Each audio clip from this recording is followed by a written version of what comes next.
सृष्टि की शुरुआत केवल आकाश, पृथ्वी, अग्नि और जल से नहीं हुई थी। उससे पहले एक चेतना थी, एक ऐसी शक्ति जो दिखाई नहीं देती थी, पर जिसके बिना कुछ भी संभव नहीं था। उसी शक्ति को ऋषियों ने आदि शक्ति कहा। आदि शक्ति कोई देवी नहीं थी, वह स्वयं अस्तित्व की धड़कन थी। वो शक्ति जब सृष्टि के संतुलन के लिए मानव रूप में प्रकट हुई तो उसने एक कन्या के रूप से जन्म लिया। उस कन्या का नाम था सती।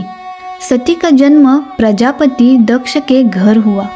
दक्ष, जिन्हें संसार एक महान यज्ञकर्ता, नियमों के पालन करता और धर्म के संरक्षण के रूप में जानता था, उनका घर वैभव से भरा हुआ था, सम्मान से परिपूर्ण था। पर उस घर में एक वस्तु धीरे धीरे बढ़ती जा रही थी, अहंकार। सती बचपन से ही अन्य बालिकाओं से भिन्न थी। उसे आभूषणों में रुचि नहीं थी, उसे उत्सवों का शोर आकर्षित नहीं करता था। वो घंटों अकेले बैठकर आकाश को निहारती रहती थी, मानो किसी ऐसे सत्य को देख रही हो जो दूसरों को दिखाई नहीं देता। जब उससे पूछा जाता, तुम क्या सोचती हो, तो वह केवल इतना कहती, मुझे कुछ याद आता है पर पता नहीं क्या। ये स्मृति थी, आत्मा की स्मृति। समय के साथ साथ सती के हृदय में एक नाम गूंजने लगा, एक ऐसा नाम जो किसी ने उसे सिखाया नहीं था, एक ऐसा नाम जो उसने किसी ग्रंथ में पढ़ा नहीं था, शिव। यह नाम सुनते ही उसका मन शांत हो जाता, उसका चित्त स्थिर हो जाता। उसे ऐसा लगता जैसे वो उसी नाम में पूर्ण हो जाती हो। शिव, जो कैलाश पर वास करते थे, जो समाज की सीमाओं से परे थे, जो न वैभव चाहते थे न प्रतिष्ठा, जो भस्म में लिपटे, मौन में डूबे, सृष्टि के सत्य को धारण किए हुए थे। दक्ष के लिए शिव एक अस्वीकार्य नाम था। उन्हें लगता था कि जो व्यक्ति समाज के नियमों में नहीं बंधता वो उनकी प्रतिष्ठा के योग्य नहीं हो सकता। पर सती शिव को नियमों से नहीं देखती थी, वो शिव को चेतना से देखती थी। एक दिन साहस जुटाकर सती ने अपने पिता से कहा, पिताश्री, मैं शिव को अपना पति मानती हूँ। दक्ष हंस पड़े। वो हंसी प्रेम की नहीं थी, वो हंसी अहंकार की थी।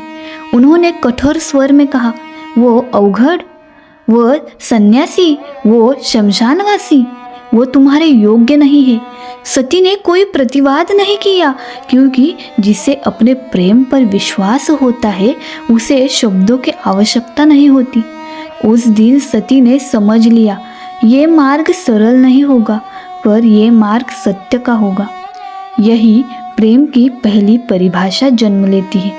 प्रेम का अर्थ आकर्षण नहीं है, प्रेम का अर्थ अधिकार नहीं है, प्रेम का अर्थ है पहचान। सती ने शिव को इसलिए नहीं चाहा क्योंकि वो महान थे, उसने शिव को चाहा क्योंकि वह सत्य थे। उधर कैलाश पर शिव मौन में थे। वो जानते थे कि शक्ति उन्हें पुकार रही है, पर शिव कभी जल्दबाजी नहीं करते। वे प्रतीक्षा करते हैं, क्योंकि सच्चा प्रेम मांगता नहीं, वो स्वयं प्रकट होता है। सती के भीतर अब एक निश्चय जन्म ले चुका था। यदि समाज विरोध करेगा तो वो स्वयं को और दृढ़ करेगी। यदि पिता अस्वीकार करेंगे तो वो मौन धारण करेगी, क्योंकि ये प्रेम किसी समझौते से नहीं बना था, ये प्रेम आत्मा से जन्मा था। ये केवल कथा की शुरुआत थी। आगे ये प्रेम तपस्या बनेगा, घर्षण बनेगा, त्याग बनेगा और अंततः सृष्टि को एक ऐसा संदेश देगा जो आज भी उतना ही सत्य है जितना तब था। तपस्या का आरंभ और प्रेम का संकल्प। सती के भीतर जो स्मृति जाग चुकी थी वो अब केवल अनुभूति नहीं रही थी, वो एक निश्चय बन चुकी थी। ऐसा निश्चय जो न किसी आग्रह से डगमगाता है और न किसी निषेध से टूटता है। पिता का विरोध, समाज की दृष्टि और भविष्य की अनिश्चितता, इन सबसे परे सती ने अपने अंतर्मन में एक ही सत्य स्वीकार कर लिया था कि शिव उसके जीवन का उद्देश्य है और उद्देश्य को पाने के लिए मार्ग चाहे जितना भी कठिन हो वो उसे पार करेगी। दक्ष के महल में रहते हुए सती ने एक पहली बार अनुभव किया कि वैभव कभी शांति नहीं देता। जितना अधिक सम्मान वहाँ था उतना ही अधिक बंधन भी था। उसे यह भी समझ आने लगा कि जो प्रेम आत्मा से जन्म लेता है वो सुविधा की छाया में फलता नहीं बल्कि साधना की अग्नि में परिपक्व होता है। इसलिए उसने मौन धारण किया। वो किसी से विवाद नहीं करती, किसी को समझाने का प्रयास नहीं करती। उसका मौन ही उसका उत्तर था। समय बीतता गया। महल के उत्सव, यज्ञ और अतिथियों की आवाजाही सती के लिए निरर्थक हो गई। वो प्रायः एकांत में बैठकर शिव के स्वरूप का ध्यान करती। वह जानती थी कि शिव को पाने का कोई सांसारिक उपाय नहीं है। शिव न उपहारों से प्रसन्न होते हैं न वचनों से। उन्हें केवल वही स्वीकार्य है जो स्वयं को अर्पित कर दे। यहीं से सती के भीतर तपस्या का बीज अंकुरित हुआ। तपस्या अर्थात स्वयं को शुद्ध करना, स्वयं को रिक्त करना ताकि शिव के लिए स्थान बन सके। यह निर्णय किसी आवेश में नहीं लिया गया था। यह निर्णय शांत था, स्थिर था और पूर्ण रूप से सचेत था। एक दिन सती ने अपने महल को छोड़ दिया। न कोई घोषणा, न कोई आग्रह। उसने केवल इतना किया कि भीतर की आवाज़ का अनुसरण किया। राजसी वस्त्र पीछे छूट गए, आभूषणों का भार उतर गया। उसके साथ केवल उसका संकल्प था और शिव का नाम। वन में प्रवेश करते ही सती को पहली बार वास्तविक स्वतंत्रता का अनुभव हुआ। वहाँ न कोई नियम था, न कोई अपेक्षा, केवल प्रकृति थी जो मौन में भी बोलती थी। रुक्ष, वायु, नदियाँ सब जैसे उसके संकल्प के साक्षी बन गए। सती ने वही अपना निवास बनाया। न कोई आश्रय, न कोई सुविधा। यह त्याग किसी प्रदर्शन के लिए नहीं था। ये प्रेम की स्वाभाविक परिणति थी। दिन बीतते गए। सती का आहार सीमित होता गया। शरीर क्रूश होने लगा पर संकल्प दृढ़ होता गया। वो घंटों ध्यान में बैठी, शिव का स्मरण करती। कभी कभी उसका मन विचलित होता, पर वो जानती थी कि विचलन भी साधना का ही एक चरण है। उसने स्वयं को समझाया कि प्रेम का मार्ग सरल नहीं होता, पर वही मार्ग सत्य तक ले जाता है। देवताओं ने जब यह देखा कि आदिशक्ति इस प्रकार कठोर तप में लीन है तो वे चिंतित हो उठी। उन्हें भय था कि यदि ये तपस्या और गहरी हुई तो सृष्टि का संतुलन प्रभावित हो सकता है। उन्होंने ब्रह्मा से परामर्श किया। ब्रह्मा ने शांत स्वर में कहा कि ये तपस्या किसी वरदान के लिए नहीं है, ये मिलन के लिए है। और जब शक्ति स्वयं साधना करती है तो उसे रोकना उचित नहीं होता। उधर कैलाश पर शिव ध्यानमग्न थे। वे सब जानते थे शक्ति का प्रत्येक श्वास, प्रत्येक संकल्प उनके ध्यान में प्रतिध्वनित हो रहा था। फिर भी शिव मौन रहे। ये उपेक्षा नहीं थी, ये परीक्षा थी।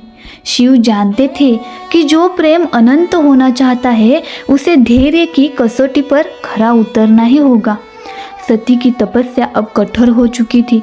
ऋतुएं बदलती रही, वर्षा आई, शीत आया, ग्रीष्म की तपन पड़ी, पर सती का ध्यान नहीं टूटा। उसका शरीर प्रकृति के साथ संघर्ष करता रहा, पर उसका मन शिव में स्थिर रहा। यही प्रेम का एक और अर्थ प्रकट होता है। प्रेम केवल भाव नहीं, अनुशासन भी है। देवताओं ने एक और उपाय सोचा। उन्होंने कामदेव को भेजा कि वो शिव का ध्यान भंग करे ताकि शिव सती की ओर दृष्टि डाले। वसंत का आगमन हुआ। प्रकृति ने अपना सबसे मोहक रूप धारण किया, पर शिव का ध्यान अडिग रहा। जब कामदेव ने अपना बाण चलाया तब शिव की तीसरी आँख खुली और कामदेव भस्म हो गए। ये क्रोध नहीं था, यह चेतावनी थी कि शिव को इच्छा से नहीं चेतना से पाया जाता है।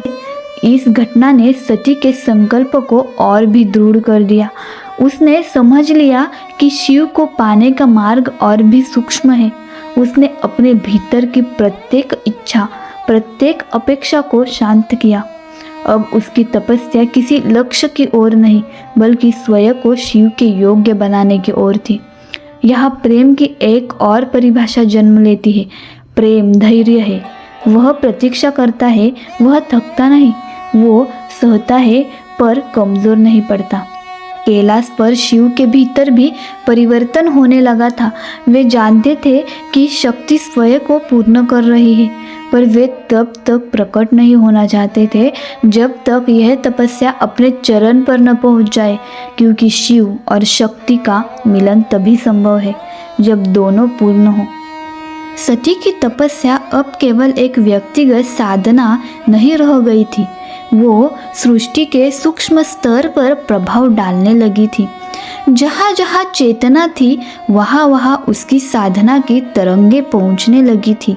ऋषियों ने अनुभव किया कि कोई महान परिवर्तन समीप है, पर जिस घर से ये साधना जन्मी थी, दक्ष का महल, वही सबसे अधिक अशांति थी। दक्ष प्रजापति के भीतर एक विचित्र द्वंद्व चल रहा था। एक ओर वे अपनी पुत्री को जानते थे, उसकी पवित्रता, उसका सत्य, उसकी दृढ़ता। दूसरी ओर उनका अहंकार था जो स्वीकार नहीं कर पा रहा था कि उनकी पुत्री ने समाज की स्थापित मान्यताओं के विरुद्ध अपना मार्ग चुना है। उन्हें लगता था कि उनका अपमान हुआ है। उन्हें यह स्वीकार्य नहीं था कि शिव जैसे वैरागी को उनकी कुल प्रतिष्ठा से जोड़ा जाए। दक्ष का अहंकार धीरे धीरे धर्म का आवरण ओढ़ने लगा। उन्होंने अपने विरोध को नियमों और मर्यादाओं के शब्दों में ढाल लिया। वे कहते थे कि समाज का संतुलन बनाए रखने के लिए कुछ सीमाएं आवश्यक है और शिव उन सीमाओं के बाहर है। पर सत्य ये था कि उन्हें शिव का वैराग्य चुभता था, क्योंकि वैराग्य अहंकार का सबसे बड़ा शत्रु होता है। सती को अपने पिता की मानसिक स्थिति का आभास था। वो जानती थी कि ये विरोध किसी तर्क से नहीं सुलझेगा, क्योंकि जहाँ तर्क समाप्त होता है वही अहंकार आरंभ होता है। फिर भी उसके भीतर पिता के प्रति सम्मान बना रहा। वो उनके विरुद्ध नहीं हुई, उसने केवल अपना मार्ग नहीं छोड़ा। समय के साथ दक्ष ने एक निर्णय लिया। उन्होंने एक महान यज्ञ आयोजित करने की घोषणा की। यह यज्ञ केवल धार्मिक अनुष्ठान नहीं था, ये उनकी प्रतिष्ठा का प्रदर्शन था। उन्होंने समस्त देवताओं, ऋषियों और लोकपालों को आमंत्रित किया। ये संदेश चारों ओर फैल गया कि यह यज्ञ अब तक का सबसे भव्य यज्ञ होगा। पर इस भव्यता में एक अनुपस्थिति स्पष्ट थी। शिव का नाम आमंत्रण सूची में नहीं था। ये केवल भूल नहीं थी, ये एक सुनियोजित निर्णय था। दक्ष ये दिखाना चाहते थे कि शिव के बिना भी सृष्टि चल सकती है, धर्म संपन्न हो सकता है और यज्ञ पूर्ण हो सकता है। जब सती को इस यज्ञ का समाचार मिला तो उसके भीतर एक गहरा द्वंद्व उत्पन्न हुआ। एक ओर पिता का नियंत्रण था, दूसरी ओर पति का अपमान। वो समझ नहीं पा रही थी कि किस धर्म का पालन करे। ये द्वंद्व किसी सामान्य नारी का नहीं था, ये शक्ति के भीतर उठी हुई लहर थी। सती ने स्वयं से प्रश्न किया, क्या पुत्री होने का धर्म पति के सम्मान से ऊपर है? क्या सामाजिक संबंध आत्मिक संबंधों से अधिक महत्वपूर्ण है? उसने अपने अंतर्मन में उत्तर खोजा और पाया कि जहाँ प्रेम और सम्मान नहीं, वहाँ कोई भी अनुष्ठान पवित्र नहीं हो सकता। फिर भी सती ने यह निश्चय किया कि वो यज्ञ में जाएगी। ये निर्णय किसी स्वीकृति के लिए नहीं था, ये निर्णय सत्य को प्रत्यक्ष देखने और दिखाने के लिए था। वो जानती थी कि जो होना है वो अब टल नहीं सकता। यज्ञ स्थल पर पहुंचते ही सती ने वातावरण में फैली हुई ऊर्जा को महसूस किया। वहाँ वैभव था पर शांति नहीं थी, वहाँ मंत्र थे पर करुणा नहीं थी, वहाँ देवता थे पर शिव नहीं थे। ये अनुपस्थिति केवल एक व्यक्ति की नहीं थी, ये चेतना की अनुपस्थिति थी। दक्ष ने सती का स्वागत औपचारिक रूप से किया, पर उस स्वागत में स्नेह नहीं था। उनके शब्दों में गर्व था पर अपनापन नहीं। उन्होंने शिव का उपहास किया, उन्होंने वैराग्य को निकृष्ट बताया और नियमों की दुहाई दी। सभा में उपस्थित कई लोग मौन रहे, कुछ ने समर्थन किया पर किसी में सत्य को स्वीकार करने का साहस नहीं था। सती का हृदय भारी हो गया। उसने पहली बार स्पष्ट रूप से देखा कि अहंकार कैसे धर्म का मुखौटा पहन लेता है।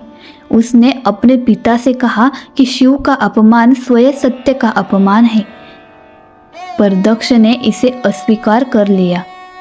उनके लिए यह यज्ञ ही सर्वोच्च था और यज्ञ में उनका अहंकार समाया हुआ था। यही प्रेम का एक और अर्थ उजागर होता है। प्रेम केवल मिलन नहीं है, वो सम्मान की रक्षा भी है।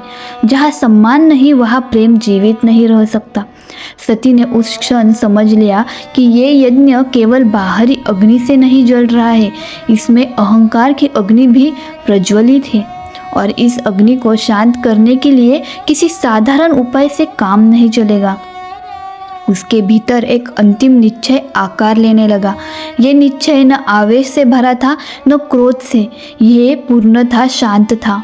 उसने जाना कि जब अहंकार सीमा पार कर जाता है तब शक्ति को स्वयं हस्तक्षेप करना पड़ता है।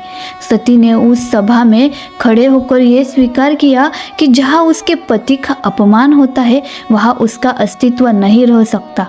ये कथन केवल व्यक्तिगत नहीं था, ये एक सिद्धांत था। उसने ये भी समझ लिया कि इस संघर्ष का समाधान अब शब्दों से नहीं होगा। यही से कथा एक ऐसे मोड़ पर पहुंचती है जहां आगे जो होगा वो केवल एक परिवार की त्रासदी नहीं बल्कि सृष्टि के संतुलन को हिला देने वाली घटना होगी। ये यज्ञ अब अपने परिणाम की ओर बढ़ रहा था और वो परिणाम विनाश से पहले की अंतिम शांति थी।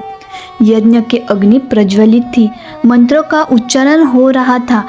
चारों ओर देवताओं, ऋषियों और राजाओं की उपस्थिति थी।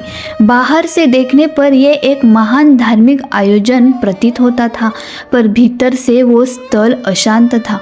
अग्नि जल रही थी पर उसमें शुद्धि नहीं थी। शब्द गूंज रहे थे पर उसमें सत्य नहीं था और सबसे महत्वपूर्ण वहाँ शिव का स्थान रिक्त था। सती उस यज्ञ मंडप में खड़ी थी। उन्होंने चारों ओर दृष्टि दौड़ाई। सब कुछ वैसा ही था जैसा उन्होंने कल्पना की थी और फिर भी वैसा नहीं था। ये उनका जन्म स्थान था, पर अब वह घर जैसा नहीं लग रहा था। ये उनका पिता था, पर उसमें वो करुणा नहीं थी जिसे वे पहचानती थी। ये धर्म का मंच था, पर वहाँ धर्म नहीं था, केवल उसका दिखावा था। दक्ष ने सभा के मध्य खड़े होकर यज्ञ की महिमा का वर्णन किया। उसके शब्दों में गर्व था। वे ये सिद्ध करना चाहते थे कि ये यज्ञ स्वयं में पूर्ण है और किसी शिव की आवश्यकता नहीं। जब उन्होंने शिव का उल्लेख किया तो वो सम्मान से नहीं, उपहार से भरा हुआ था। उन्होंने शिव के वैराग्य को अयोग्यता बताया, उनके स्वरूप को अपवित्र कहा और उनके जीवन को समाज के लिए अनुपयोगी ठहराया। सती का हृदय जैसे किसी ने कसकर पकड़ लिया हो। ये केवल उनके पति का अपमान नहीं था, ये उनके प्रेम का अपमान था। ये उस सत्य का अपमान था जिसे उन्होंने अपनी आत्मा में पहचाना था। उन्होंने देखा कि सभा में उपस्थित अनेक लोग मौन हैं। वे न विरोध कर रहे थे न समर्थन। उनका मौन भी इस अपमान का भाग बन गया था। सती ने उस क्षण अनुभव किया कि जब अहंकार सत्ता में आ जाता है तब सत्य को स्वयं बोलना पड़ता है। उन्होंने सभा में स्वर उठाया। उनका स्वर ऊंचा नहीं था, पर उसमें कंपन था।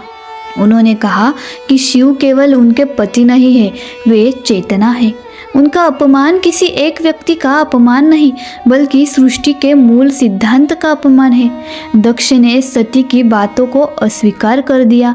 उन्होंने कहा कि यज्ञ नियमों से चलता है, भावनाओं से नहीं। उन्होंने ये भी कहा कि जो समाज के नियमों को नहीं मानता वो सम्मान का अधिकारी नहीं हो सकता।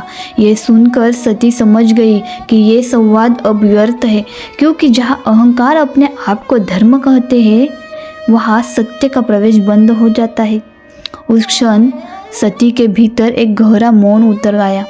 ये मौन भय का नहीं था, ये मौन निर्णय का था। उन्होंने अपने जीवन की समस्त घटनाओं को एक साथ देखा, अपना जन्म, अपनी स्मृति, अपना प्रेम, अपनी तपस्या। उन्हें यह स्पष्ट हो गया कि यदि वे इस अपमान को स्वीकार कर ले तो उनका प्रेम केवल एक भावना बनकर रह जाएगा, और भावना समय के साथ मिट जाती है। यही प्रेम का एक और गहरा अर्थ प्रकट होता है। प्रेम केवल जुड़ाव नहीं है, प्रेम आत्मसम्मान है। जहाँ आत्मसम्मान नहीं वहाँ प्रेम अपूर्ण है। सती ने देखा कि यज्ञ की अग्नि उनके सामने जल रही है, वही अग्नि जिसे पवित्र कहा जाता है, पर उन्हें अब स्पष्ट दिखाई दे रहा था कि ये अग्नि अहंकार से दूषित हो चुकी है। उन्होंने समझ लिया कि इस अपवित्रता को शांत करने के लिए स्वयं को ही माध्यम बनना होगा। ये निर्णय किसी आवेश में नहीं लिया गया था, ये क्रोध का परिणाम नहीं था, ये अत्यंत शांत, अत्यंत स्पष्ट और अत्यंत दृढ़ निर्णय था। सती ने अपने भीतर ये स्वीकार किया कि जहाँ उनके पति का अपमान होता है वहाँ उनका शरीर टिक नहीं सकता। उन्होंने ये भी स्वीकार किया कि ये शरीर केवल माध्यम है, सत्य इससे कहीं बड़ा है। सभा में अचानक सन्नाटा छा गया। किसी को ये अनुमान नहीं था कि सती आगे क्या करने जा रही है। उन्होंने अंतिम बार अपने पिता की ओर देखा। उस दृष्टि में न शिकायत थी न क्रोध, उसमें केवल करुणा थी। एक ऐसी करुणा जो जानती है कि अहंकार अंततः स्वयं को ही नष्ट करता है। सती यज्ञ की अग्नि के समीप गई। उन्होंने किसी से अनुमति नहीं मांगी, उन्होंने किसी को दोष नहीं दिया। उन्होंने केवल अपने भीतर के सत्य को स्वीकार किया और फिर उन्होंने अग्नि में प्रवेश किया। ये मृत्यु नहीं थी, ये पलायन नहीं था, ये आत्मसम्मान का उद्देश्य था।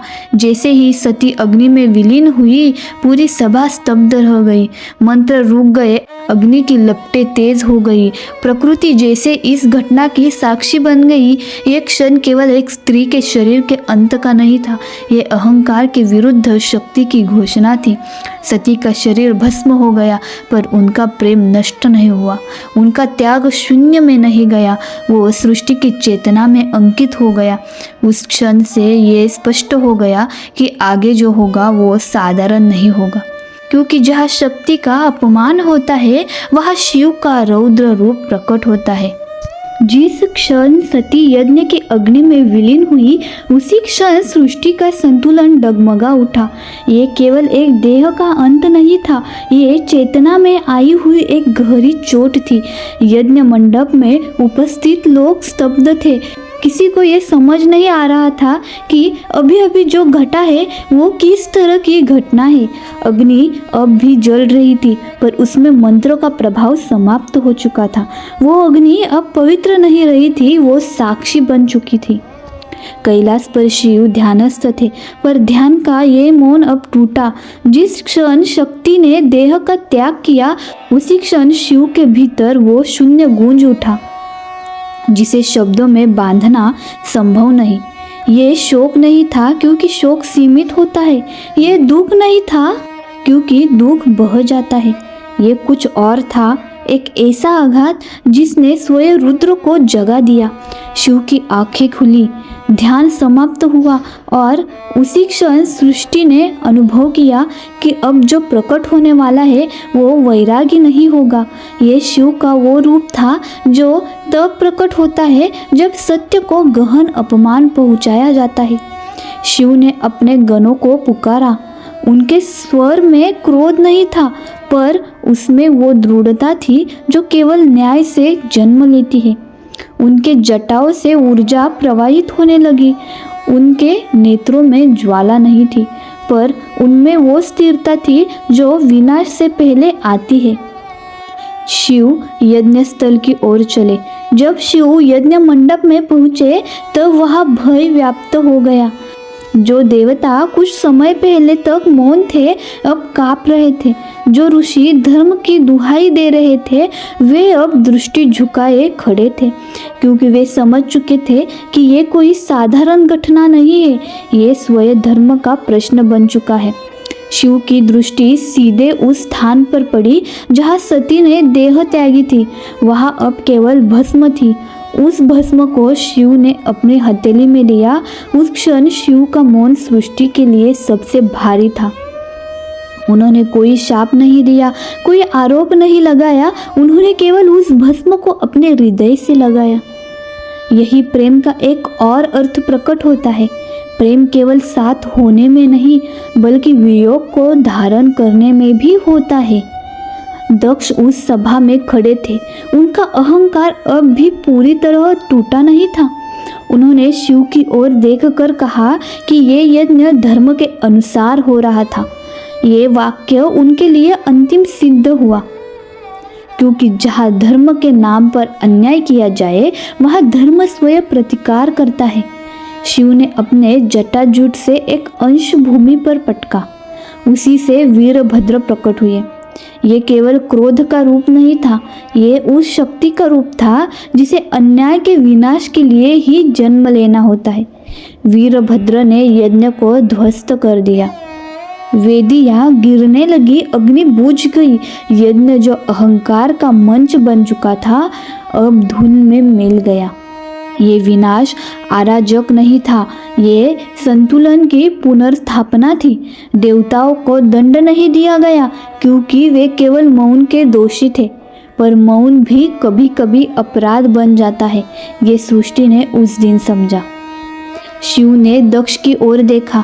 उस सृष्टि में घृणा नहीं थी, उसमें करुणा भी नहीं थी, उसमें केवल सत्य था। दक्ष का अहंकार उसी दृष्टि में चूर हो गया। वो समझ गए कि उन्होंने क्या खो दिया है।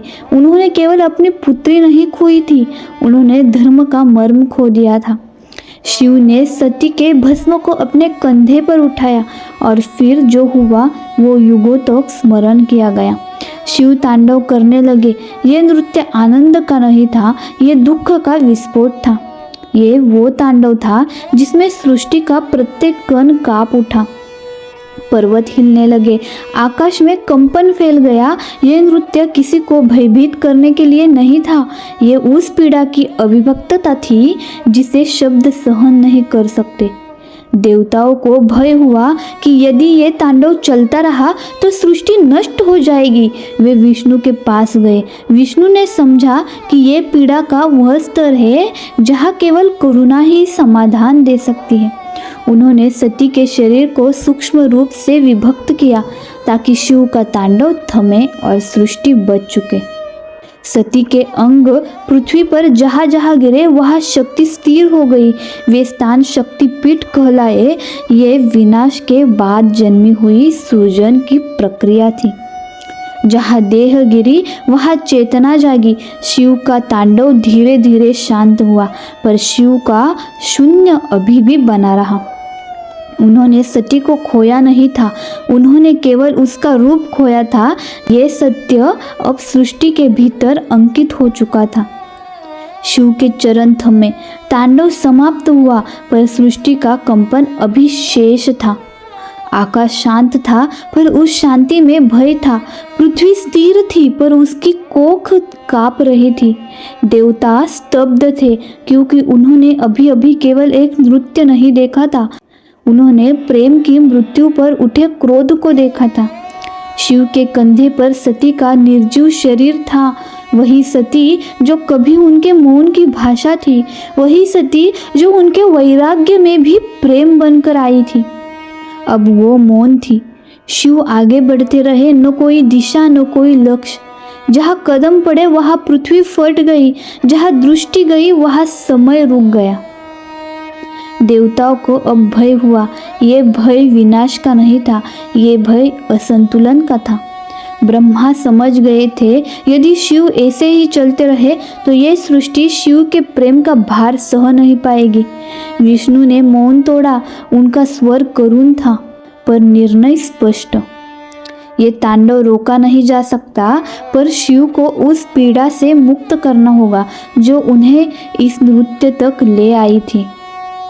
ये कोई युद्ध नहीं था, ये कोई षड्यंत्र नहीं था, ये करुणा से लिया गया सबसे बड़ा कठोर निर्णय था। विष्णु ने सुदर्शन उठाया। एक एक कर सती के अंग पृथ्वी पर गिरने लगे।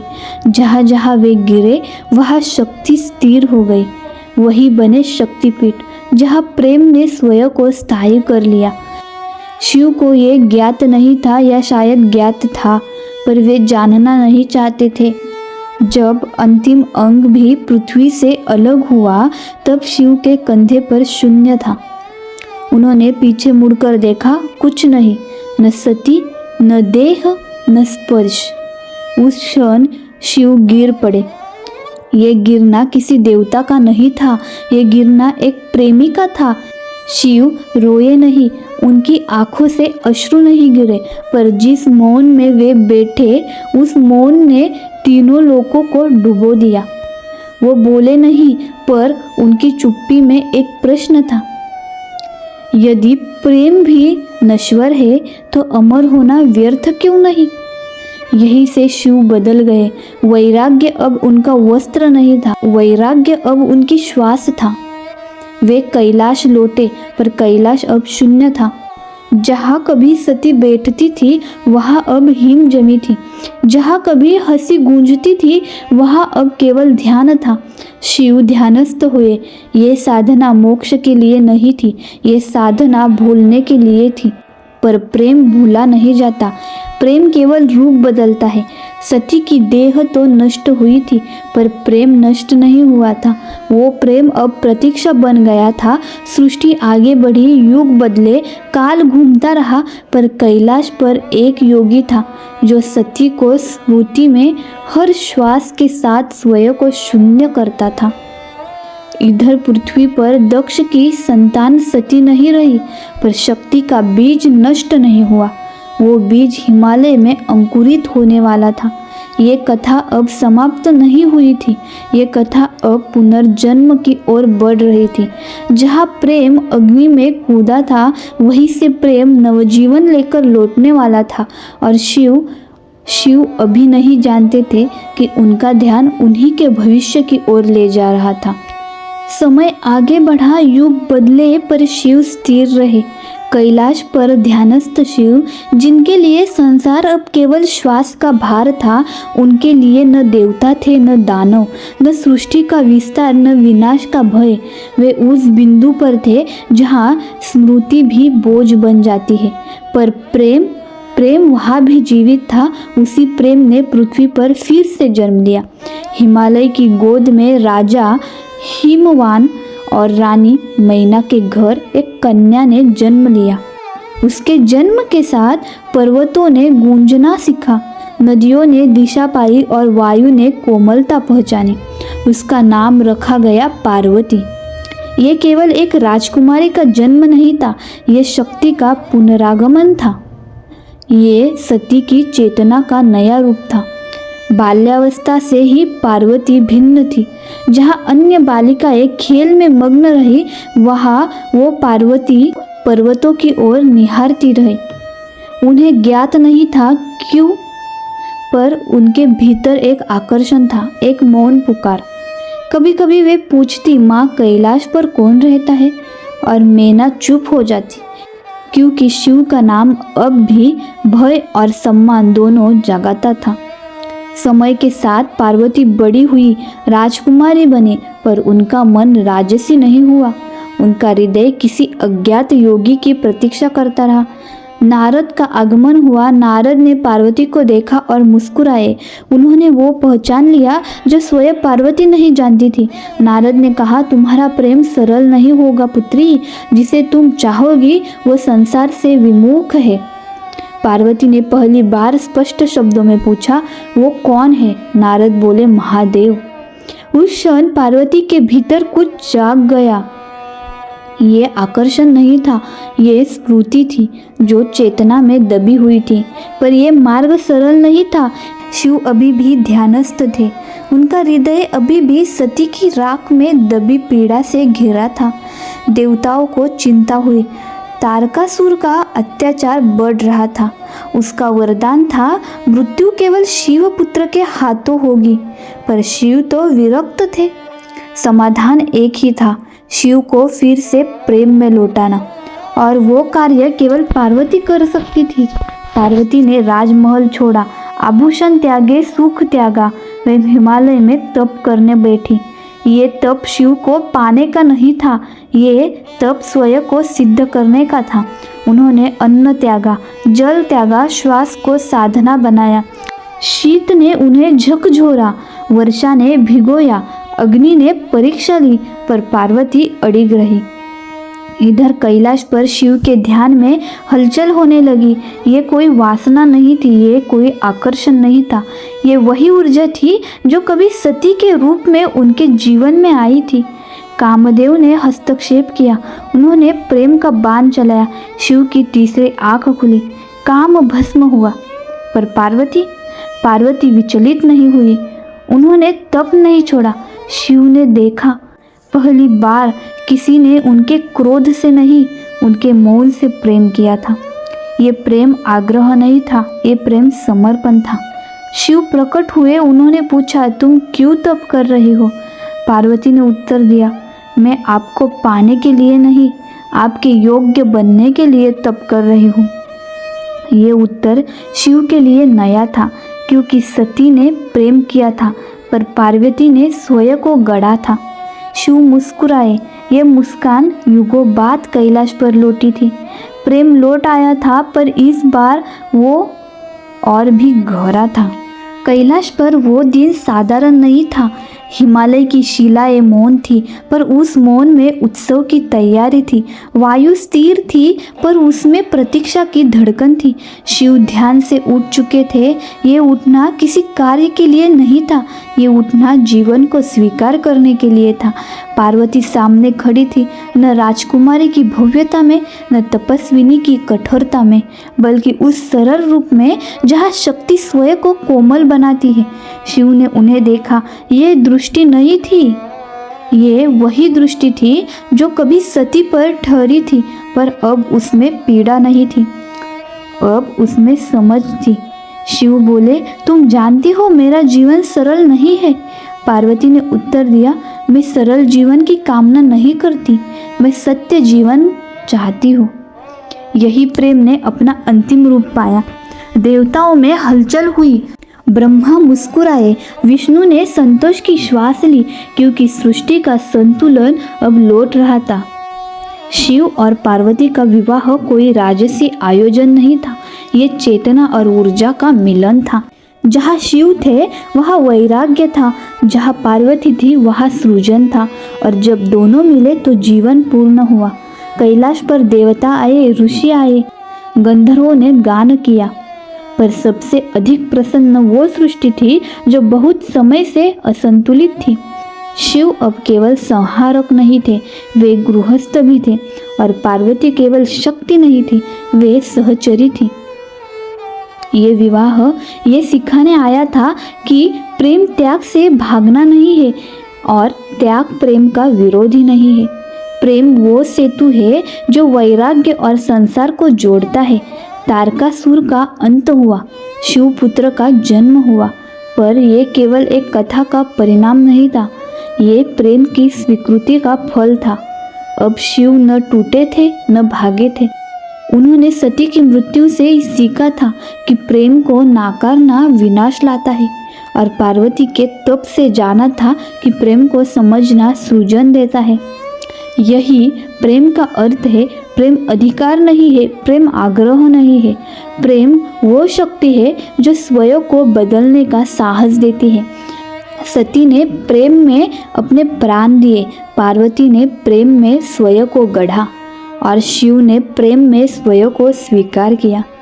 यही कारण है कि ये कथा केवल देवी देवता की नहीं है, ये कथा हर उस मनुष्य की है जो प्रेम में टूटता है, फिर उठता है और अंततः पूर्ण होता है। सती भस्म हुई पर प्रेम नहीं, पार्वती जन्मी क्योंकि प्रेम अमर है, और शिव वे आज भी ध्यान में बैठते हैं पर अब उनके ध्यान में शून्य नहीं, प्रेम है। यदि आपको ये शिव सती की कहानी अच्छी लगी हो तो चैनल को लाइक सब्सक्राइब ज़रूर करें। हर हर महादेव।